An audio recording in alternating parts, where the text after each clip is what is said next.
반갑습니다. 이영민이라고 합니다.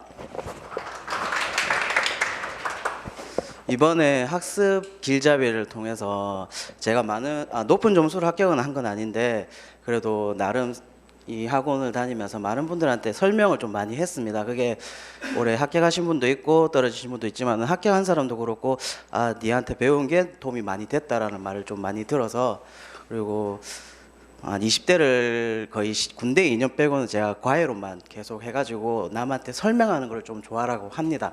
좋아하기 때문에 이번에 학습 길잡이를 하게 됐고요.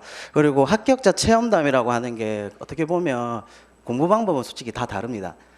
아까 전에 처음 말씀하신 분도 있고 두 번째 말씀하신 분도 있고 한데, 저는 제 나름대로 생각하는 거는, 기본적으로 생각하는 건 네 가지를 가장 기본으로 생각하는데, 첫 번째는 가장 중요한 거는 기본입니다. 예, 아까 전에 말씀하신 분, 두 번째 말씀하신 분 말도 맞습니다. 1차는 이해고 2차는 암기라고 하시는데, 저는 1차도 이해고 2차도 이해라고 생각합니다. 저는 판례 안 외웁니다. 그냥 가장 기본적인 골격을 해서 요건이나 효과를 무조건 외우고요. 외운다는 게 내가 그거를 무조건 안 보고 써야지가 아닙니다. 조문 보고 그 요건만 뽑아낼 수 있으면 그 요건에서 나왔던 판례들이 이 판례가 이 요건에 대해서 설명하는구나, 여기까지밖에 안 했습니다. 판례 별도로 쓰면서 암기 안 했습니다. 그래도 충분히 합격한다고 저는 생각을 했습니다. 그리고 그게 저한테만 맞는 건지 모르겠는데 그게 좀 주요했던 것 같고요. 그래서 가장 기본, 민법 같은 경우는 저는 1차 때부터 솔직히 기본 민법 정리를 좀 많이 했습니다. 그리고 2차 때도 민소에 대해서 한 3개월 정도 투자를 하면서 정리를 했고요. 그리고 남이 정리한 거 절대 보시지 마시길 바랍니다. 자기가 정리한 거 봐야 됩니다.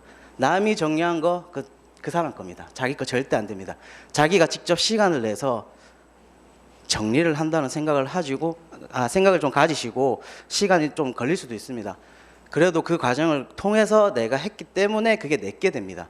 절대 남 거를 바라고 이거 좀 달라 절대 안 하시길 바랍니다. 그리고 두 번째 같은 경우는 말씀 따라 쓰기 정말 중요합니다. 제가 그 쓰는 거에 대해서 좀 스트레스를 많이 받았는데, 제가 2순환 때까지는 모의고사를 안 봤습니다. 3순환 때 모의고사 보면서 초반에 점수가 조금 안 나오더라고요. 그래서 많이 걱정도 하고 했는데 결국은 써집니다. 그 쓰는 거에 대해서 너무 부담 가지지 마시길 바라는데, 그 쓰는 과정이 그 3순환이 과정이 3개월인데 그 3개월 동안 그 와닿는 게 그리 크지 않습니다. 그래서 아까 전에 학원에서 1순환 때, 2순환 때, 3순환 때 모의고사를 본다는데, 그 모의고사 보는 2시간 동안 생각하는 게 정말 도움 많이 됩니다. 단 한 글자를 쓰고 나오더라도 그 2시간 동안 앉아서 뭘 물어보는 건지에 대해서 2시간 동안 생각하는 게 정말 도움 많이 됩니다. 지금 생각하시면 쓸 게 없는데 뭘 쓰라는 말이지, 이 생각보다는 답이 맞을 필요도 없습니다. 그냥 생각해보고 한 글자를 쓰든 두 글자를 쓰든 아니면 한 장을 쓰든 쓰는 연습 계속 반복하시기 바랍니다. 그리고 세 번째 같은 경우는 지금 남한테, 이거는 그냥 제 생각입니다. 남한테 설명 못하면 그건 절대 자격이 안 됩니다. 남한테 설명할 줄 알아야 됩니다. 사람들한테 물어보면 쓰는 거 정말 잘 씁니다. 그리고 민법 판례 수천 개 있습니다. 그 다 외우는 사람도 있습니다. OX 문제 다 맞추는 사람이 있습니다. 근데 그거 설명해 보라면 설명한 사람 없습니다. 드뭅니다. 남한테 설명할 줄 알아야지 그게 자격이 됩니다. 남한테 같이 학원 다니다 보면 많은 분들이 있습니다. 그 중에서 솔직히 모든 분하고 친해지라는 소리는 절대 안 합니다. 자기한테 조금 맞는 분 있지 않습니까? 조금 나보다 좀 뛰어나다고 생각하시는 분, 아니면 그보다 좀 의견이 잘 맞다고 하시는 분을 한 2명, 3명 정도 이제 그룹을 좀 지시면서 밥 먹을 때든지 아니면 그냥 놀 때라도 이 판례에 대해서 어떻게 생각하냐, 그래서 이 판례는 이래서 이렇게 다와간다 해서 조금 계속 얘기하면서 맞더라도 아니면 틀리더라도 계속 설명하면서 나는 이렇게 생각했는데 넌 어떻게 생각해, 이게 도움이 정말 많이 됩니다. 잘난 척 하는 거 아니냐라고 사람들이 막 얘기합니다, 주위 사람들은. 근데 그거 아닙니다. 자기가 남한테 설명할 수 있고 그게 남을 이해시키면 그게 자기께 되는 겁니다. 그리고 네 번째 같은 경우는 솔직히 이 학원을 제가 한 4년, 5년 정도 다녔는데 아는 사람이 좀 많습니다. 그게 도움이 될 때도 있고 안 될 때도 있는데 2차 공부할 때는 크게 도움은 안 됩니다. 1차 때는 여러 사람들 알고 오면서 학원 생활도 재밌고 합니다. 근데 2차 때는 그럴 시간이 없습니다.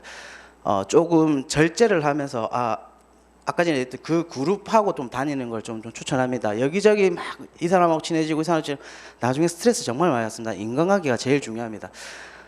막 어떻게 어떤 사람들은 이거 해줬는데 어떤 사람 이걸 안 해주면 이 사람들이 삐지고 막 이럽니다. 그런 거는 보다는 딱 그룹 져서 딱 3명, 4명 이 사람들과 1년을 버틴다고 생각하시면 크게 도움이 안 될 크게 도움이 될 겁니다. 그리고 뭐 특별하게 제가 학습 길잡이를 하면서도 제가 계속 나중에 설명을 드릴 건데 일단은 기본적으로 체험담이라고 해서 조금 웃기긴 한데 일단 저는 그런 식으로 공부를 해왔습니다. 그리고 학습 길잡이 하면서 질문도 좀 많이 해주시고요. 그리고 모의고사도 열심히 봐주시고 그래서 올해 꼭 올해 아니겠죠. 내년에 좋은 결과 있기를 바랍니다. 감사합니다.